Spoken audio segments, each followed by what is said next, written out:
Agrivoltaics juga dikenali sebagai agrofotovoltaics ataupun perkongsian solar ialah sistem penggunaan tanah di mana panel solar diletakkan bersama dengan tanaman pertanian yang membolehkan pengeluaran serentak tenaga yang boleh diperbarui dan juga tanaman di kawasan yang sama.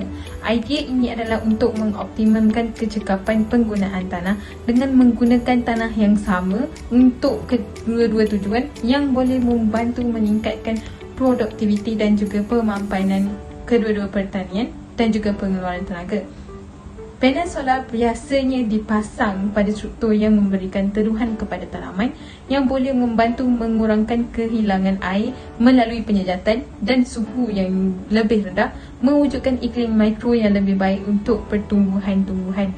Dalam sesetengah kes, panel solar juga dipasang pada pencecah yang mengikuti pergerakan matahari untuk mengoptimumkan pengeluaran tenaga.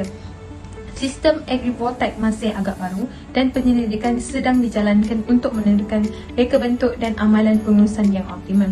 Walau bagaimanapun, kajian awal mencadangkan bahawa sistem agrivoltaik boleh menghasilkan tanaman, mengurangkan penggunaan air dan juga meningkatkan kesihatan tanah. Di samping juga boleh menjana tenaga yang boleh diperbaharui. Penyelidik Universiti Putra Malaysia UPM berjaya membangunkan rak yang membolehkan aktiviti pertanian dan pengeringan hasil tuai yang dijalankan di atas rak yang diletakkan di bawah struktur fotovoltaik di ladang-ladang solar PV. Alat penanaman ini dipanggil a retouchable drying and planting rack for agrophotovoltaic farm yang dibuat daripada keluli tahan karat iaitu stainless steel dan mempunyai dua bahagian rak, iaitu bahagian di bawah rak adalah untuk penanaman, manakala bahagian rak atas untuk pengeringan hasil tuaian.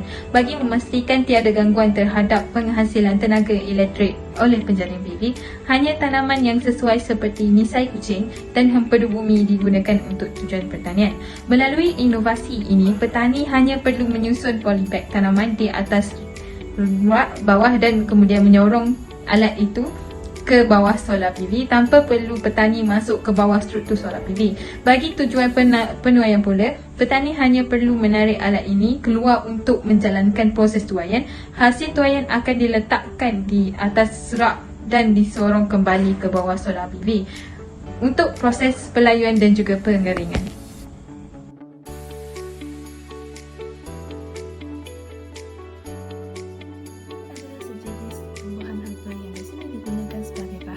Untuk memberikan rasa, aroma dan kesegaran kepada makanan, minuman domestik dan ubat-ubatan. Mint memiliki daun berbentuk bulat kecil dengan warna hijau cerah dan memiliki aroma yang khas. Mint bukan tanaman asli Malaysia tetapi telah lama diperkenalkan dan diusahakan di negara ini. Ada dipercayai bahawa penanaman mint di Malaysia bermula pada zaman penjajahan British pada akhir abad ke-19. Pada masa ini, mint ditanam terutamanya untuk minyak patinian yang digunakan dalam pelbagai industri seperti minyak wangi, makanan dan minuman dan farmaseutika. Mint memberikan banyak manfaat kepada kita, terutamanya untuk badan kita.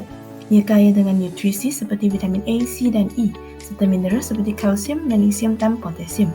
Ia juga membantu meredakan stres, menjaga kesihatan pencernaan, menjaga kesihatan kulit kerana mint memiliki sifat antioksidan, dan ia menjaga kesihatan saluran pernafasan, melindungi gigi dan gusi dan lain-lain.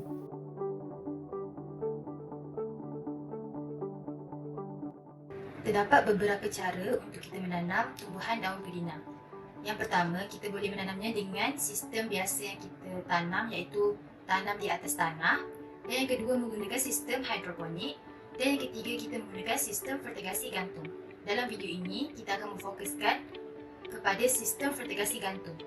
Sistem fertigasi gantung ini merupakan satu teknologi atau aplikasi atau metod yang digunakan di Malaysia untuk beberapa jenis tumbuhan yang sesuai. Tumbuhan yang sesuai contohnya seperti daun pudina, tumbuhan daun pudina. Dalam sistem fertigasi gantung ini terdapat beberapa kebaikan yang kita boleh dapat. Yang pertama, sistem ini sesuai untuk kawasan yang bermasalah seperti kawasan yang selalu mengalami banjir. Dan yang kedua, kebaikan yang kita boleh dapat, kita dapat menjimatkan ruang. Contohnya dalam projek ini kita akan menggantungkan daun pudina kita di agrivoltaic system, iaitu di tempat sistem solar berfungsi. Jadi kita tidak memerlukan tanah dan ruang yang banyak untuk kita menanam daun perdina. Dan akhir sekali, kita punya kebaikan mempunyai sistem fertigasi gantung ini ialah kita dapat mengurangkan serangan jangkitan tanah. Jadi ini kerana sistem fertigasi gantung ini dapat dituai lebih awal daripada kita menggunakan sistem biasa. Terdapat 4 langkah mudah untuk kita mengaplikasikan sistem fertigasi gantung ini. Yang pertama, membuat campuran, iaitu campuran 50% tanah, 25% pasir, 25% vermicompost. Kemudian kita menyediakan keratan daun pudina, iaitu yang masih ada tunas dan ruasnya untuk penumbuhan akar. Keratan itu mestilah segar dan daun di bahagian bawah dibuang serta bahagian layu dibuang. Seterusnya, selepas keratan batang daun pudina disediakan, kita boleh meletakkan ianya di campuran yang kita telah sediakan tadi, iaitu yang 50% tanah, 25% pasir dan 25% vermicompost. Selepas itu, semburkan ia dengan air dan letakkan ia di separa bumbung untuk mereka mendapatkan cahaya matahari yang mencukupi. Hasilnya akan dituai ataupun akan dapat dilihat selepas 4 hari. Begitu mudah sistem fertigasi gantung ini untuk kita aplikasikan.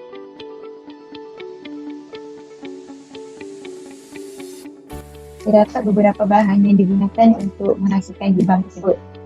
Antara bahan-bahan yang diperlukan ialah 20 gram beeswax, 21 gram coconut oil, 30 gram cocoa butter wafer, 40 gram shea butter, peppermint essential oil dan 2 gram vitamin E oil. Bagi langkah-langkah untuk menghasilkan mint big balm, pertama sekali kita perlu mengukur semua bahan yang diperlukan dan pastikan penimbang adalah dalam unit gram. Seterusnya kita perlu masukkan 26 gram beeswax dan seterusnya kita perlu cairkan ataupun panaskan beeswax tersebut sebelum campurkan dengan bahan-bahan lain. Setelah ia telah cair, kita perlu masukkan 21 gram coconut oil, 30 gram cocoa butter wafer, 40 gram shea butter dan 2 gram vitamin E oil. Dan seterusnya kita perlu gaulkan ataupun larutkan semua bahan tersebut sehingga sebati. Kemudian, tambahkan beberapa titis ekstrak minyak pudina ke dalam adunan yang disediakan dan kacau rata. Selepas itu, masukkan adunan yang telah siap ke dalam bekas dengan segera sebelum mengeras. Akhirnya, biarkan adunan sejuk dan mengeras di dalam bekas di suhu bilik. Dan produk kita siap untuk digunakan selepas beberapa jam. Sekarang kita beralih kepada bahagian pasaran dan juga penjualan ekonomi bagi produk pelembab bibir ini. Okay, berdasarkan analisa pada tahun 2022, mereka mendapati semasa era COVID-19 ini, pelembab bibir mendapat permintaan yang sangat tinggi dari tahun ke tahun.